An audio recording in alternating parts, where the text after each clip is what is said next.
সুপ্রিয় শিক্ষার্থীবৃন্দ, আসসালামু আলাইকুম। আশা করি তোমরা ভালো আছো। আমি মোহাম্মদপুর সরকারি উচ্চ বিদ্যালয় অনলাইন ক্লাসের পক্ষ থেকে সবাইকে স্বাগত জানাচ্ছি। তোমরা স্ক্রিনে আমার পরিচিতি দেখতে পাচ্ছ। আমি নাজমুন নাহার, সহকারী শিক্ষক, মোহাম্মদপুর সরকারি উচ্চ বিদ্যালয়, ঢাকা। আজ আমি নবম দশম শ্রেণীর শিক্ষার্থীদের বাংলা প্রথম পত্র নিয়ে আলোচনা করব। তোমরা স্ক্রিনে একটি ছবি দেখতে পাচ্ছ। মা তার সন্তানকে কতটা ভালোবাসে। সন্তানের প্রতি মায়ের স্নেহ ভালোবাসার আরেকটি চিত্র তোমরা দেখতে পাচ্ছ। দেখো কত সুন্দর হাসি। আরও একটি ছবি দেখো, মা সন্তানের ভালোবাসার ছবি দেখো তোমরা। এই হাসির মূল্য কত? কোটি টাকা দিলেও কি এই হাসি পাওয়া যায়? দেখো তো কত সুন্দর হাসি। সন্তানের জন্য মা কি করতে পারে, মা তার সন্তানকে কতটা ভালোবাসে, সেই বিষয় নিয়ে তোমাদের পাঠ্য বইয়ে একটি কবিতা আছে। সেই কবিতাটি নিয়ে আমরা আজ আলোচনা করব। সেই কবিতাটির নাম কি বলতে পারবে তোমরা? পল্লী জননী। তুমি ঠিকই বলেছ, পল্লী জননী। পল্লী জননী কবিতাটির প্রথম পর্ব নিয়ে আমরা আজ আলোচনা করব। কবিতাটি লিখেছেন কবি জসিমউদ্দিন। এই কবিতাটি পাঠ করে আমরা কি শিখতে পারবো সেটা একটু প্রথমে জেনে নেই। কবি পরিচিতি বলতে পারবে, শব্দের উচ্চারণ ও অর্থ সঠিকভাবে বলতে পারবে, কবিতাটি আবৃত্তি করতে পারবে, পল্লী জননী কবিতায় মাতৃস্নেহের যে আকুলতা তা বিশ্লেষণ করতে পারবে। আমরা প্রথমে কবির জীবনী সম্পর্কে একটু জেনে নেই। পল্লী কবি জসিমউদ্দিনের তোমরা একটি ছবি দেখতে পাচ্ছ। তোমরা হয়তো পল্লী কবি জসিমউদ্দিনকে সবাই চিনো। দেখো, তারপরেও তার জন্ম 1903 সালে ফরিদপুর জেলার তাম্বুলখানা গ্রামে তিনি জন্মগ্রহণ করেছেন এবং তিনি পড়াশোনা করেছেন ফরিদপুর জেলা স্কুলে। তিনি তার কবিতায় বাংলাদেশের পল্লী প্রকৃতি ও মানুষের জীবনচিত্র নতুন মাত্রা পেয়েছে। তিনি ঢাকা বিশ্ববিদ্যালয়ের প্রভাষক ছিলেন। তিনি সরকারি তথ্য ও প্রচার বিভাগে উচ্চ পদে চাকরি করতেন। তাকে বলা হয় পল্লী কবি। পল্লী কবিতাকে কেন বলা হয় সে বিষয়টা আমরা একটুখানি জেনে নিই। কারণ পল্লীর মানুষের সুখ দুঃখ, আশা আকাঙ্ক্ষা, আনন্দ বেদনার সমস্ত কাহিনীগুলি নিয়ে তিনি সবসময় কবিতা লিখতেন। তার একটি বিখ্যাত কবিতা আছে কবর। খুব সুন্দর কবিতা। ওইখানে তোর দাদির কবর, ডালিম গাছের তলে, 30 বছর ভিজায় রেখেছি দুই নয়নের জলে, এতটুকু তারে ঘরে এনেছিল সোনার মতন মুখ, পুতুলের বিয়ে ভেঙে গেল বরে, কেঁদে ভাসাই তো বুক, এখানে ওখানে ঘুরিয়া ফিরিয়া ভেবে হইতাম সারা, সারা বাড়ি মোর এত সোনা মুখ ছড়াইয়া দিল কারা। দেখো, আগের দিনে মেয়েদের কীরকম বিয়ে হতো, কত ছোট বয়সে, পুতুল খেলা যে বয়স, সেই বয়সে মেয়েদের বিয়ে হতো এবং পুতুলের বিয়ে ভেঙে গিয়েছে সে কারণে সে কান্নাকাটি করেছে। তো চিন্তা করে দেখো যে তার কবিতার বিষয়বস্তুগুলি কী ছিল। গ্রামের মানুষের জীবনের সুখ দুঃখের কথাই তার কবিতার মধ্যে প্রকাশ পেয়েছে। আরও অনেক কবিতা আছে, তারা আরও অনেক বড় বড় বিখ্যাত কবিতা আছে। যেমন নিমন্ত্রণের আরেকটি কবিতা, তুমি যাবে ভাই যাবে মোর সাথে আমাদের ছোট গায়ে, গাছের ছায়ায় লতায় পাতায় উদাসী বনের বায়ে, তুমি যদি যাও দেখিবে সেখানে মটর লতার সনে, সিম আর সিম হাত বাড়ালেই মুঠি ভরে সেই ক্ষণে। কত সুন্দর। আরেকটি বিষয় ছিল তার কবিতার মধ্যে, পল্লীর উপাদান নিয়ে তিনি কবিতা লিখতেন। রূপাই কবিতাটির মধ্যে তিনি লিখেছেন, হাত দুটি তার কীরকম, কচি লাউয়ের ডগার মতো। তার হাতের বাহুটি হচ্ছে কচি লাউয়ের ডগার মতো। ডগা কি? মাথা, কচি লাউয়ের মাথা যে সেরকম। তারপরে মন সে তো নয় কুমড়োর ফালি, যাকে তাকে কেটে দেয়া যায়। মানুষের মনটাকে তিনি কুমড়োর ফালির সাথে তুলনা করেছেন, যে কুমড়োর ফালির মতো মানুষের মনটাকে কিন্তু কেটে কেটে যখন যাকে ইচ্ছা তখন তাকে দিয়ে দিলাম। এই ধরনের কবিতা তিনি লিখেছেন। আবার আরও কবিতা লিখেছেন, দেখো আসমানি কবিতাটি তোমরা হয়তো অনেকে পড়েছো। কবিতা ছোট্ট একটি কবিতা, কিন্তু খুব সুন্দর কবিতাটি। আসমানিদের দেখতে যদি তোমরা সবে চাও, রহিমউদ্দিন ছোট্ট বাড়ি রসুলপুরে যাও। বাড়ি তো নয় পাখির বাসা, বেন্না পাতার ছানি, একটুখানি বৃষ্টি হলেই গড়িয়ে পড়ে পানি। এই যে মানুষের দুঃখের কথাগুলি তিনি কত সুন্দরভাবে উপস্থাপন করেছেন মানুষের সামনে, কত চমৎকারভাবে তিনি মানুষের দুঃখের কথা, সুখের কথা, আনন্দের কথা, বেদনার কথা তিনি বলেছেন। এজন্য তাকে বলা হয় পল্লী কবি। তার অনেক বই আছে, যেমন তিনি আমাদের জন্য অনেক বই লিখে রেখে গেছেন। তার বিখ্যাত অনেক কবিতার বই আছে, উপন্যাস আছে, নাটক আছে, গান আছে, বিশেষ করে অনেক ভালো ভালো গান তার কিন্তু লেখা। তিনি 21শে পদক পেয়েছেন, তিনি বিশ্বভারতী বিশ্ববিদ্যালয় থেকে ডিলিট উপাধি পেয়েছেন। তিনি তার লেখা বইগুলি একটু দেখো, এক পয়সার বাঁশি, সুজন বাদিয়ার ঘাট, নকশি কাঁথার মাঠ, রাখালি, হাসু, বালুচর, মাটির কান্না। তার যে নকশি কাঁথার মাঠ বিখ্যাত একটি বই, এই বইটি কিন্তু বিভিন্ন ভাষায় অনূদিত হয়েছে। কবি মারা যান 1976 সালে। আমরা প্রথমে এই কবিতাটি একটু শুনব। রাত থম থম, স্তব্ধ নিঝুম, ঘোর ঘোর আন্ধার। নিঃশ্বাস ফেলে তাও শোনা যায় নাই কোথা সাড়াকার। রুগ্ন ছেলের শিয়রে বসিয়া একেলা জাগিছে মাথা। করুণ চাহনি ঘুম ঘুম যেন ঢুলেছে চোখের পাতা। শিয়রের কাছে নিবু নিবু দ্বীপ ঘুরিয়া ঘুরিয়া জলে। তারই সাথে সাথে বিরহী মায়ের একেলা পরাণ দুলে। ভন ভন ভন জমাট বেঁধেছে বুনো মশকের গান। এদো ডোবা হতে বহিছে কঠোর পচানো পাতার ঘ্রাণ। ছোট কুঁড়ে ঘর, বেড়ার ফাঁকিতে আসিছে শীতের বায়ু। শিয়রে বসিয়া মনে মনে মাতা গণিছে ছেলের আয়ু। ছেলে কয়, মারে কত রাত আছে, কখন সকাল হবে। ভালো যে লাগে না, এমনি করিয়া কে বা শুয়ে থাকে কবে। মা কয়, বাছারে চুপটি করিয়া ঘুমোতো একটি বার। ছেলে রেগে কয়, ঘুম যে আসে না, কি করিব আমি তার। পাণ্ডুর গালে চুমু খায় মাতা, সারা গায়ে দেয় হাত। পারে যদি বুকে যত স্নেহ আছে ঢেলে দেয় তারই সাথ। নামাজের ঘরে মোমবাতি মানে, দরগায় মানে দান। ছেলেরে তাহার ভালো করে দাও, কাঁদে জননীর প্রাণ। ভালো করে দাও আল্লাহ রসুল, ভালো করে দাও পীর। কহিতে কহিতে মুখখানি ভাসে বহিয়া নয়ন নীর। বাঁশ বনে বসে ডাকে কানাকুয়ো, রাতের আধার ঠেলে।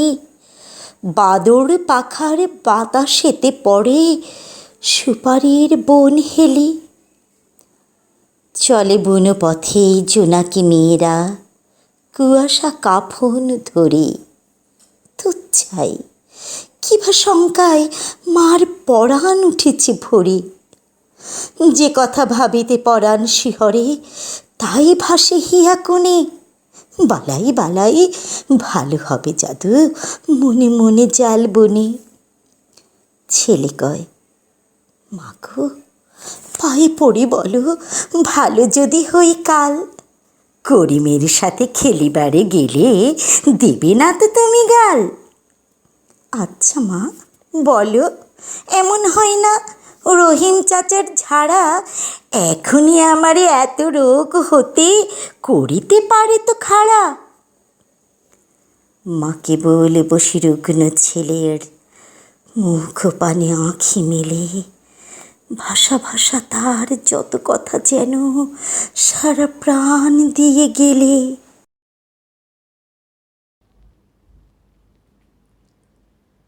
কবিতাটি শুনলাম আমরা সবাই। এই কবিতাটির বিষয়বস্তু হচ্ছে একজন মা তার অসুস্থ সন্তানকে নিয়ে বসে আছে, মাথার কাছে তার প্রদীপ নিভু নিভু অবস্থায় জ্বলছে। তার দারিদ্রতার কথা এখানে বলা হয়েছে, রাতের একটি পরিবেশের কথা এখানে বলা হয়েছে। মায়ের মনের মধ্যে অনেক আশঙ্কা, তার ছেলে হয়তো আর বাঁচবে না।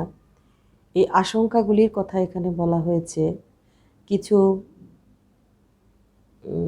কুসংস্কারের কথাও এখানে বলা হয়েছে। এই কবিতাটির বিষয়বস্তু আসলে এগুলি নিয়ে। তো চলো আমরা কবিতাটি পড়ি। তোমরা এখানে কয়েকটি ছবি দেখতে পাচ্ছ। দেখো, অসুস্থ সন্তান, তার মা পাশে আছে। গভীর রাতের একটি ছবি দেখতে পাচ্ছ। এখানে তোমরা মাটির একটি প্রদীপ জ্বালানো অবস্থায় দেখতে পাচ্ছ। রাত থমথম, স্তব্ধ, নিঝুম। নিঝুম মানে কোথাও কোনো সারা শব্দ নেই। স্তব্ধ হচ্ছে চুপচাপ। রাত, গভীর রাত, ঘোর ঘোর যেখানে অন্ধকার, সেই অন্ধকারের কথা বলা হয়েছে। ঘোর ঘোর আন্ধার মানে গভীর অন্ধকারের কথা বলা হয়েছে। নিঃশ্বাস ফেলি তাও শোনা যায় নাই কোথা সারাকার। নিঃশ্বাস ফেললেও সেখানে সেই শব্দটিও শোনা যায়। এরকম অন্ধকার এবং কোনো শব্দ, সারা শব্দ সেখানে পাওয়া যায় না, এরকম একটি পরিবেশের কথা কবি এখানে বলেছেন। রুগ্ন ছেলের শিয়রে বসে একলা জাগিছে মাতা। সেই অসুস্থ ছেলের মাথার কাছে মা বসে আছে এবং তার করুণ চাহনি, সেই ছেলের দিকে তার করুণ চাহনি, সে কিভাবে সুস্থ হয়ে উঠবে, কত চিন্তা সেই মায়ের মনের মধ্যে, সেই কথাগুলি এখানে বলা হয়েছে।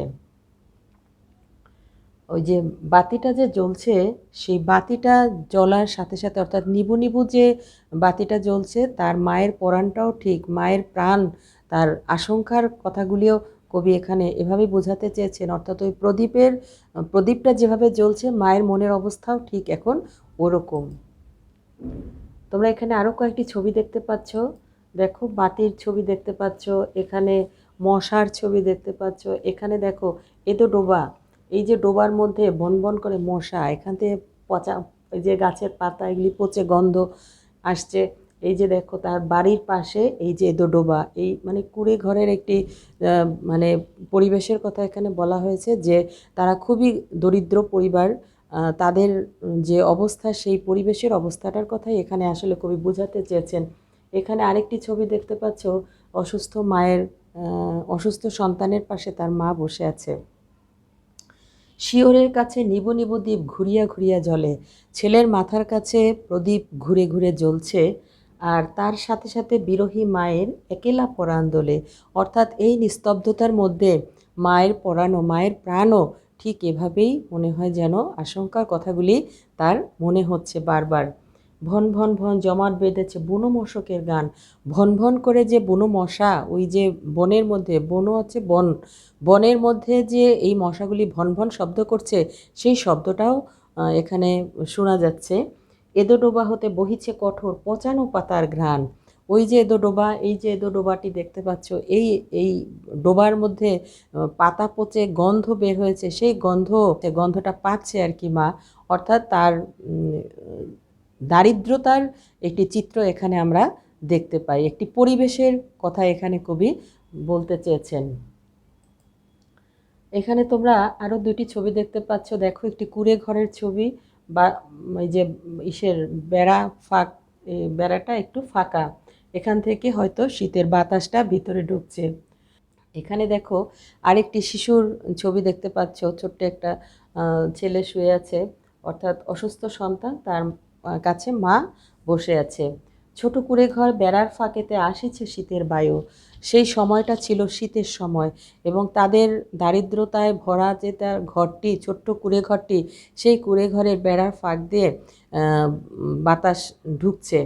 শিয়রের কাছে মনে মনে মাতা গণিছে ছেলের আয়ু। শিয়রের কাছে বসে মা ছেলের আয়ু গুনছে, অর্থাৎ ছেলের অসুস্থ অবস্থা, যে ছেলে কি মারাই যায়, কখন মারা যাবে, কি অবস্থা, এই সমস্ত নানা আশঙ্কা মায়ের মনের মধ্যে দেখা দিয়েছে। ছেলে কয় মারে কত রাত আছে, কখন সকাল হবে। ছেলে মাকে জিজ্ঞেস করছে যে কত আর রাত আছে, কখন সকাল হবে। এই ছেলে চিন্তা করছে। ছেলে তো আসলে অসুস্থ, ছেলেকে তার মা ঘরের মধ্যে রেখে দিয়েছে, সে তো তাকে বাইরে যেতে দেয় না।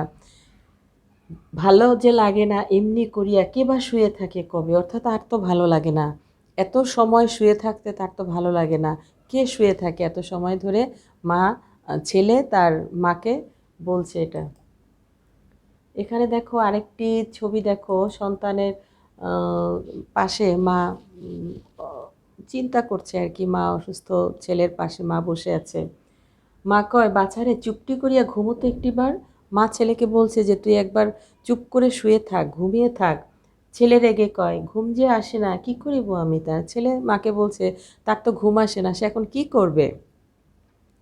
পাণ্ডুর গালে চুমো খায় মাতা, সারা গায়ে দেয় হাত। পাণ্ডুর গাল, পাণ্ডু হচ্ছে তোমার ফ্যাকাশে, অসুস্থ তো, মুখ মুখ একদম ফ্যাকাশে হয়ে গেছে, সাদা সাদা হয়ে গেছে। সেই সাদা সাদা পাণ্ডুর গালের মধ্যে মা আদর করছে তার ছেলেকে। বলছে পারে যদি বুকে যত স্নেহ আছে ঢেলে দেয় তারে সাথ। মা তার ছেলের গায়ে হাত বুলাচ্ছে, তাকে আদর করছে বিভিন্ন রকম। মায়ের মনের মধ্যে যত আদর স্নেহ ভালোবাসা আছে, মা যদি পারত সব স্নেহ ভালোবাসা তার ছেলেকে সে দিয়ে দিত। এখানে তোমরা আরও কয়েকটি ছবি দেখতে পাচ্ছ। দেখো একটি মসজিদের ছবি দেখতে পাচ্ছ, এখানে বাতির একটি ছবি আছে, এখানে একজন নামাজ পড়ছে সেই ছবি দেখতে পাচ্ছ, এখানে তোমরা একটি দরগার ছবি দেখতে পাচ্ছ। নামাজের ঘরে মোমবাতি মানে দরগায় মানে দান। মা কী করছে?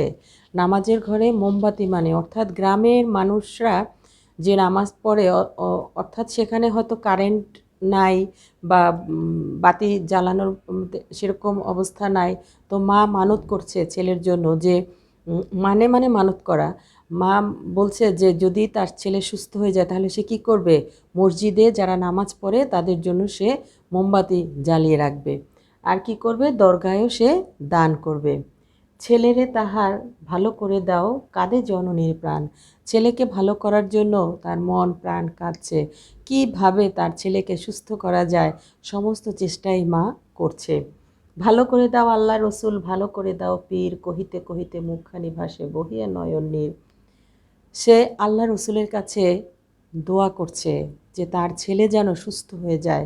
সে তার ছেলে যদি সুস্থ হয়ে যায় তাহলে সে নামাজের ঘরে মোমবাতি দিবে আর দরগায়ও দান করবে। অর্থাৎ ছেলের সুস্থতার জন্য সে সব কিছুই করতে পারে। এখানে তোমরা একটি শব্দের অর্থ দেখতে পাচ্ছ, নামাজের ঘরে মোমবাতি মানে। দেখো ছবিটা, এখানে নামাজের ঘরে যে দরগায় তাই সে মানত করছে। মসজিদে মোমবাতি দেওয়ার প্রতিজ্ঞা করা বা মানত করা, অর্থাৎ মসজিদে সে দান করার জন্য একটি প্রতিজ্ঞা করছে। নয়ন নীর, নয়ন শব্দের অর্থ হচ্ছে চোখ, আর নীর হচ্ছে পানি। নয়ন নীর হচ্ছে চোখের পানি, অর্থাৎ মা কান্নাকাটি করছে ছেলের জন্য। এখানে তোমরা আরও কয়েকটি ছবি দেখতে পাচ্ছ। দেখো কুয়ো, কানাকুয়ো। কানাকুয়ো হচ্ছে একটি পাখি। আর তোমরা একটি বাদুরের ছবি দেখতে পাচ্ছ। বাদুরের ডানাটা কিন্তু অনেক বড় থাকে। এখানে একটি সুপারি বন দেখতে পাচ্ছ, সুপারি গাছ। আর এখানে একটি ছবি দেখতে পাচ্ছ। দেখো কুয়াশার, এই যে কুয়াশা, এর মধ্যে বনের মধ্যে জোনাকি পোকা জ্বলে। বাঁশবনে বসি ডাকে কানাকুয়ো। আচ্ছা, তোমাদের আরেকটি কথা বলে দেই, এই কবিতাটির মধ্যে 4টি পাখির কথা বলা আছে: কানাকুয়ো, বাদুর, হুতুম আর ডাহুক। মনে রেখো তোমরা, খাতায় লিখে রাখো, এটা কিন্তু অনেক সময় পরীক্ষায় আসে।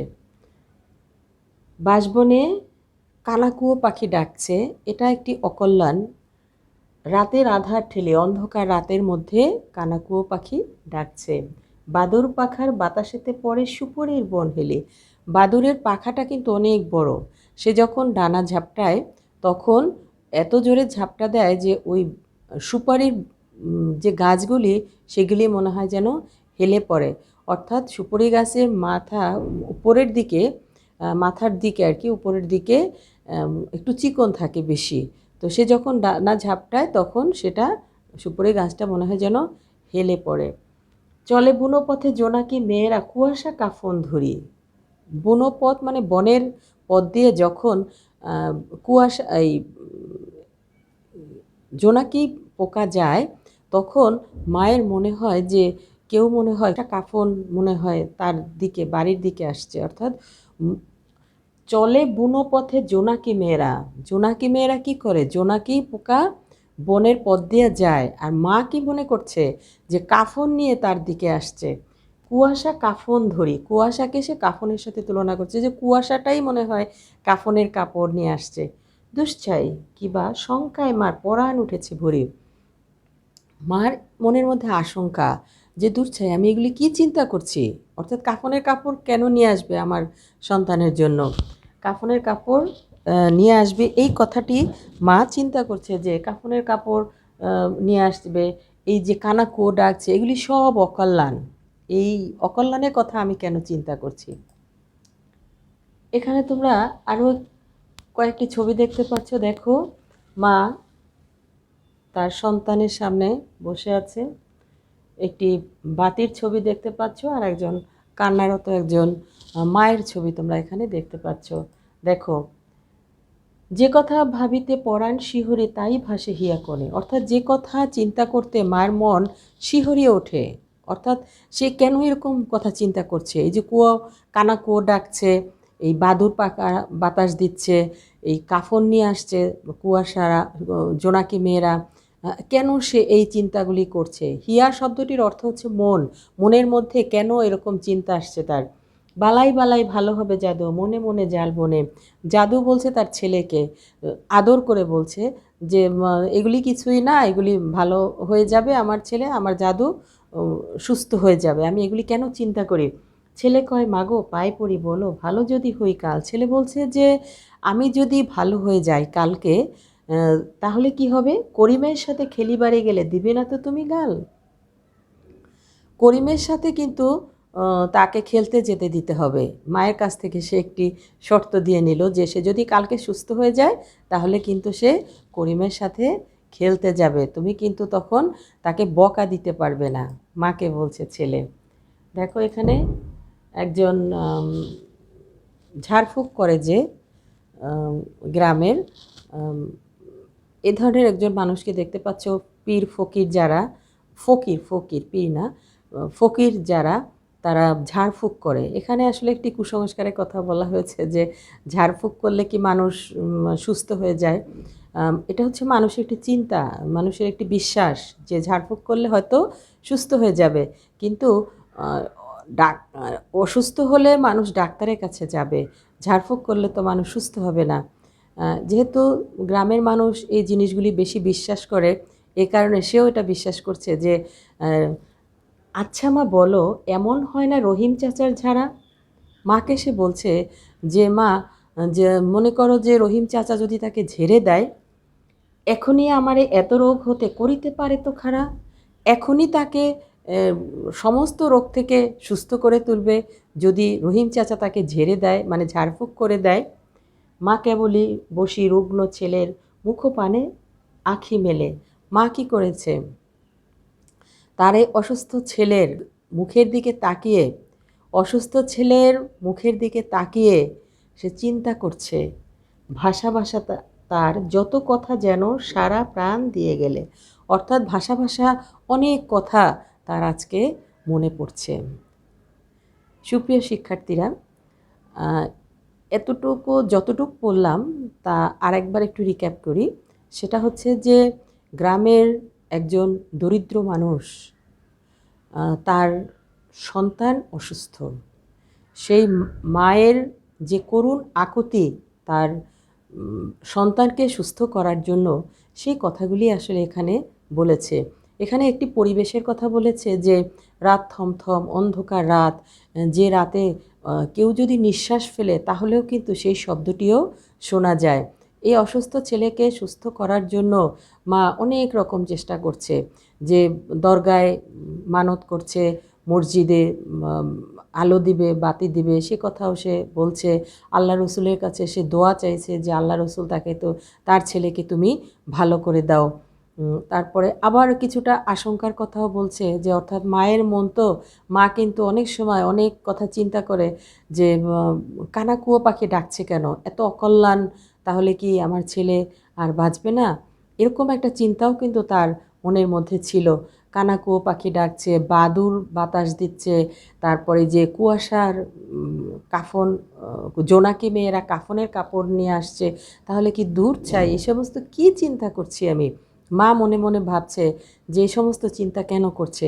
আবার ছেলে মাকে বলছে যে এত কতদিন হয়ে গেল সে অসুস্থ, সে তো ঘরের মধ্যেই আছে, যদি রহিম চাচা তাকে ঝেড়ে দেয়, অর্থাৎ ঝাড়ফুঁক করে দেয়, তাহলে সে তাড়াতাড়ি সুস্থ হয়ে যাবে। এরকম হয় না?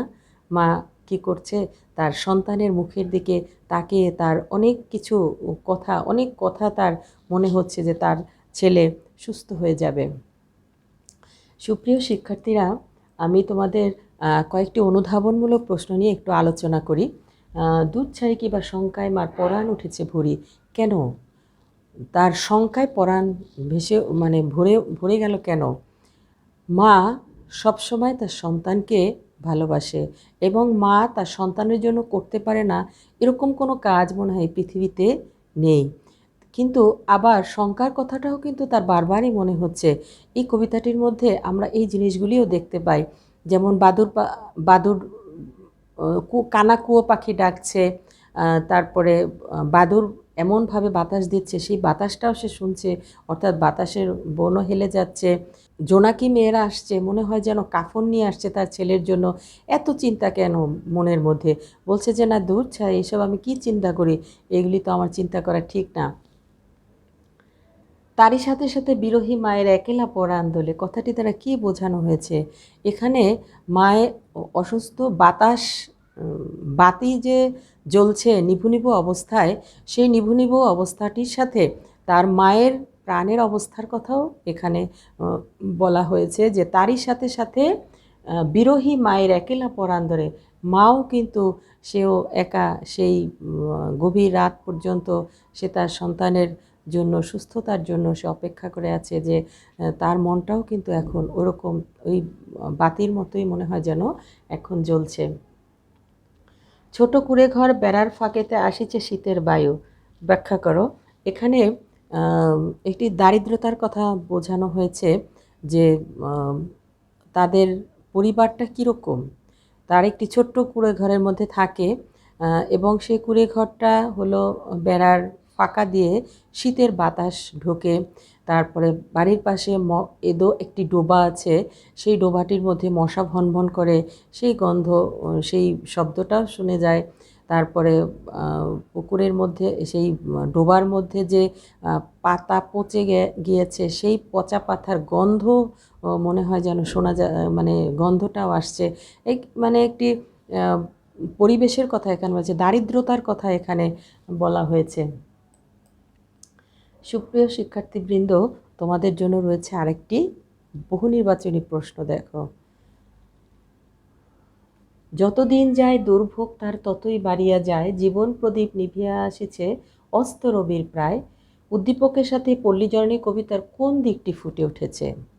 দেখো, সন্তানের মুমূর্ষু অবস্থা, আরোগ্য লাভের আকুতি, রোগ মুক্তির লক্ষণ, অকৃত্রিম মাতৃস্নেহ, কোনটি হবে বলতে পারবে কেউ? দেখো এখানে কি বলছে, জীবন প্রদীপ নিভিয়া আসিছে অস্ত রবির প্রায়, কি হবে? উত্তরটা ক হবে। কেন? সন্তানের মুমূর্ষু অবস্থার সাথেই আসলে তুলনা করা হয়েছে, এখানে বলা হয়েছে। সুপ্রিয় শিক্ষার্থীবৃন্দ, তোমাদের এই পাঠের উপর রয়েছে একটি বাড়ির কাজ, তোমরা বাড়ির কাজটি একটু দেখে নাও। সন্তানের প্রতি মায়ের ভালোবাসা অকৃত্রিম, বিশ্লেষণ করো। সুপ্রিয় শিক্ষার্থীবৃন্দ, তোমরা এতক্ষণ যারা কষ্ট করে আমার পড়া শুনলে তোমাদেরকে অসংখ্য ধন্যবাদ। আর বাড়ির কাজটি করে রাখবে, স্কুল খুললে শিক্ষকদের দেখাবে। আজ এ পর্যন্তই। ভালো থেকো, সুস্থ থেকো। যদি কোনো কিছু না বুঝতে পারো তাহলে তোমরা কমেন্ট বক্সের মধ্যে লিখবে, আমি তোমাদের প্রশ্নের উত্তর দিয়ে দেব। আল্লাহ হাফেজ।